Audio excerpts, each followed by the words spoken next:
ನಮಸ್ಕಾರ. ಜಿನಿ ನ್ಯೂಸ್ ವೀಕ್ಷಕರಿಗೆ ಸ್ವಾಗತ.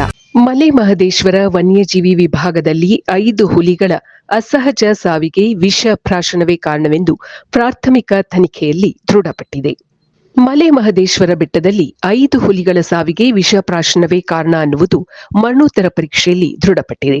ಕಿಡಿಗೇಡಿಗಳು ಸತ್ತ ಹಸುವಿನ ಕಳೆಬರದಲ್ಲಿ ವಿಷವನ್ನು ಹಾಕಿ ತಾಯಿ ಹುಲಿ ಹಾಗೂ 4 ಮರಿ ಹುಲಿಗಳನ್ನು ಕೊಂದಿರುವುದಾಗಿ ಮುಖ್ಯ ಅರಣ್ಯ ಸಂರಕ್ಷಣಾಧಿಕಾರಿ ಹೀರಾಲಾಲ್ ಖಚಿತಪಡಿಸಿದ್ದಾರೆ.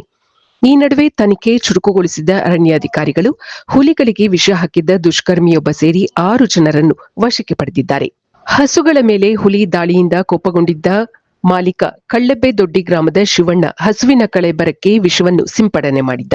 ಈ ಕೃತ್ಯದಲ್ಲಿ ಶಿವಣ್ಣನ ಮಗನು ಭಾಗಿಯಾಗಿದ್ದ ಎನ್ನಲಾಗಿದೆ. ವಿಷ ಸಿಂಪಡಿಸಿದ ಕಳೆಬರವನ್ನು ತಿಂದು ಹುಲಿಗಳು ಸಾವನ್ನಪ್ಪಿರುವುದಾಗಿ ಉನ್ನತ ಮೂಲಗಳು ತಿಳಿಸಿವೆ. ಇನ್ನು ಆರೋಪಿ ಶಿವಣ್ಣನನ್ನು ವಶಕ್ಕೆ ಪಡೆಯುತ್ತಿದ್ದಂತೆ ಶಿವಣ್ಣನ ಮಗ ಎಸ್ಕೇಪ್ ಆಗಿದ್ದಾನೆ. ಆರೋಪಿ ಶಿವಣ್ಣನ ಜೊತೆಗೆ ಅದೇ ಗ್ರಾಮದ 5ರನ್ನು ಅರಣ್ಯಾಧಿಕಾರಿಗಳು ವಶಕ್ಕೆ ಪಡೆದು ವಿಚಾರಣೆ ನಡೆಸಲು ಮುಂದಾಗಿದ್ದಾರೆ. ಚಾಮರಾಜನಗರ ಜಿಲ್ಲೆಯ ಮಹದೇಶ್ವರ ಬೆಟ್ಟದ ಮೀನ್ಯಂ ವಲಯದಲ್ಲಿ 5 ಹುಲಿಗಳು ಮೃತಪಟ್ಟಿರುವ ಘಟನೆ ವರದಿಯಾಗಿತ್ತು. ಹುಲಿಗಳ ಸಾವಿನ ವಿಷಯ ತಿಳಿಯುತ್ತಿದ್ದಂತೆ ಅರಣ್ಯಾಧಿಕಾರಿಗಳು ದೌಡಾಯಿಸಿ ಮರಣೋತ್ತರ ಪರೀಕ್ಷೆ ನಡೆಸಿದರು. ವಿಷ ಪ್ರಾಶನದಿಂದಲೇ ಸಾವು ಎಂದು ಖಚಿತವಾಯಿತು. ಮರಣೋತ್ತರ ಪರೀಕ್ಷೆಯ ಬಳಿಕ ಹುಲಿ ಹಾಗೂ ಹಸುವಿನ ಅಂತ್ಯಕ್ರಿಯೆ ಮಾಡಲಾಗಿದೆ. ಮೃತ ಹುಲಿಗಳ ದೇಹದ ಪ್ರಮುಖ ಅಂಗಾಂಗ ಸಂಗ್ರಹಿಸಿ ಲ್ಯಾಬ್ಗೆ ರವಾನಿಸಲಾಗಿದೆ.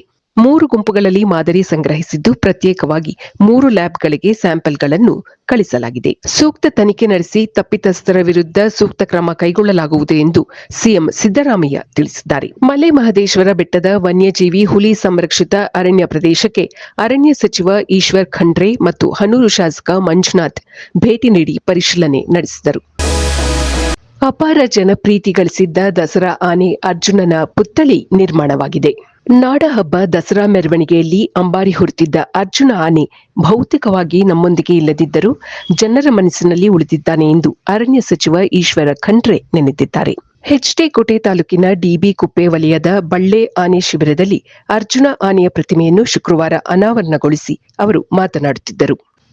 ದಸರಾ ಸಂದರ್ಭದಲ್ಲಿ 8 ಬಾರಿ ಅಂಬಾರಿ ಹೊತ್ತು ಕ್ಯಾಪ್ಟನ್ ಆಗಿದ್ದ ಅರ್ಜುನ ಗಾಂಭೀರ್ಯಕ್ಕೆ ಹೆಸರಾಗಿದ್ದ. ಪುಂಡಾನೆ ಪಳಗಿಸಲು ಬೇಕಾಗಿದ್ದ. ಹುಲಿಗಳನ್ನು ಸೆರೆ ಹಿಡಿಯುವ ಕಾರ್ಯಾಚರಣೆಯಲ್ಲೂ ಪಾಲ್ಗೊಳ್ಳುತ್ತಿದ್ದ. ಆನೆ ಕಾಳಗದಲ್ಲಿ ಸಾವಿಗೀಡಾದಾಗ ಬಳ್ಳಿಯಲ್ಲೇ ಸಮಾಧಿ ಮಾಡುವಂತೆ ಹೆಚ್ಡಿಕೋಟೆ ಜನತೆ ಮನವಿ ಸಲ್ಲಿಸಿದರು. ಆದರೆ ಕಾರಣಾಂತರಗಳಿಂದ ಅದು ಸಾಧ್ಯವಾಗಲಿಲ್ಲ. ಅಂದು ಕಾಳಗ ನಡೆದ ಸ್ಥಳದಲ್ಲಿಯೇ ಸಮಾಧಿ ಮಾಡಲಾಯಿತು. ಎಸ್ಲೂರು ಹಾಗೂ ಬಳ್ಳೆ ಶಿಬಿರದಲ್ಲಿ ಅರ್ಜುನ ಆನೆಯ ಪ್ರತಿಮೆ ಸ್ಥಾಪಿಸಲಾಗಿದೆ ಎಂದು ತಿಳಿಸಿದರು.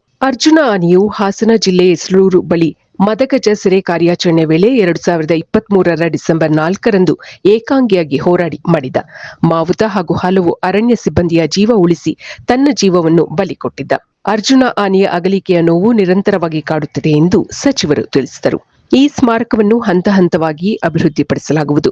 ಅರ್ಜುನ ಆನೆ ಪಾಲ್ಗೊಂಡ ವಿವಿಧ ಕಾರ್ಯಾಚರಣೆಗಳ ಚಿತ್ರ, ದಸರಾ ಮಹೋತ್ಸವದ ಅಪರೂಪದ ಕ್ಷಣಗಳ ಚಿತ್ರ ಎಲ್ಲವನ್ನೂ ಇಲ್ಲಿ ಪ್ರದರ್ಶಿಸಿ ಅರ್ಜುನ ಆನೆಯ ಶೌರ್ಯ ಸಾಹಸ ಎಲ್ಲರಿಗೂ ತಿಳಿಯುವಂತೆ ಮಾಡಲಾಗುವುದು ಎಂದು ಈಶ್ವರ ಖಂಡ್ರೆ ಮಾಹಿತಿ ನೀಡಿದರು. ಅರ್ಜುನ ಆನೆಯ ಪ್ರತಿಮೆ 2.98 ಮೀಟರ್ ಎತ್ತರವಿದೆ, 3.74 ಮೀಟರ್ ಉದ್ದ ಇದೆ, 650 ಕೆಜಿ ತೂಕವಿದೆ.